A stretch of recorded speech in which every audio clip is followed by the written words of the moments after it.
এ যেন ম্যাচ নয়, পেনাল্টি মিসের মহড়া। ভিনিসিয়াস জুনিয়রের অনুপস্থিতিতে কিলিয়ান এমবাপ্পের পেনাল্টি মিস, মোহাম্মদ সালার পেনাল্টি মিস, ম্যাক এলিস্টার ও গাকপোর গোলে রিয়াল মাদ্রিদের বিপক্ষে 8 ম্যাচ পরে জয় তুলে নিল লিভারপুল।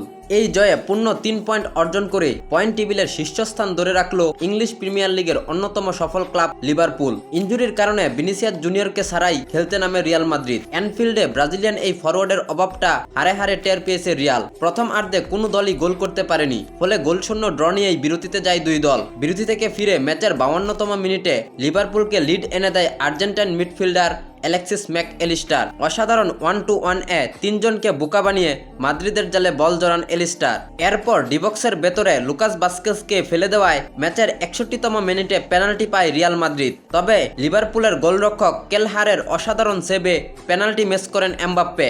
এরপর 70তম মিনিটে ডিবক্সের ভেতরে ফাউলের শিকার হন মোহাম্মদ সালাহ, ফলে পেনাল্টি পায় লিভারপুল। কিন্তু পেনাল্টি শটটি বাইরে মারেন মোহাম্মদ সালাহ। ম্যাচের 76তম মিনিটে গাকপোর গোলে 2-0 গোলে এগিয়ে যায় লিভারপুল। শেষ পর্যন্ত 2-0 গোলের জয় নিয়েই মাঠ ছাড়ে লিভারপুল।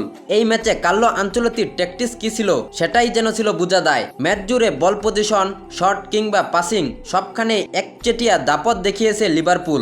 এই হারের ফলে পয়েন্ট টেবিলে 18 নম্বর থেকে 24 নম্বরে নেমে গেল সর্বোচ্চ চ্যাম্পিয়ন্স লিগ জয়ীরা। পরবর্তী ম্যাচগুলিতে যদি ঘুরে দাঁড়াতে না পারে তবে রিয়ালের কপালে বেদনার কালো দাগ লেপন হবে, এতে কোনো সন্দেহ নেই। প্রিয় দর্শক, আপনার কি মনে হয় পরবর্তী ম্যাচগুলোতে রিয়াল মাদ্রিদ কি ঘুরে দাঁড়াতে পারবে নাকি গ্রুপ পর্ব থেকেই বাদ পড়বে? কমেন্ট করে জানিয়ে দিন আপনার মূল্যবান মতামত।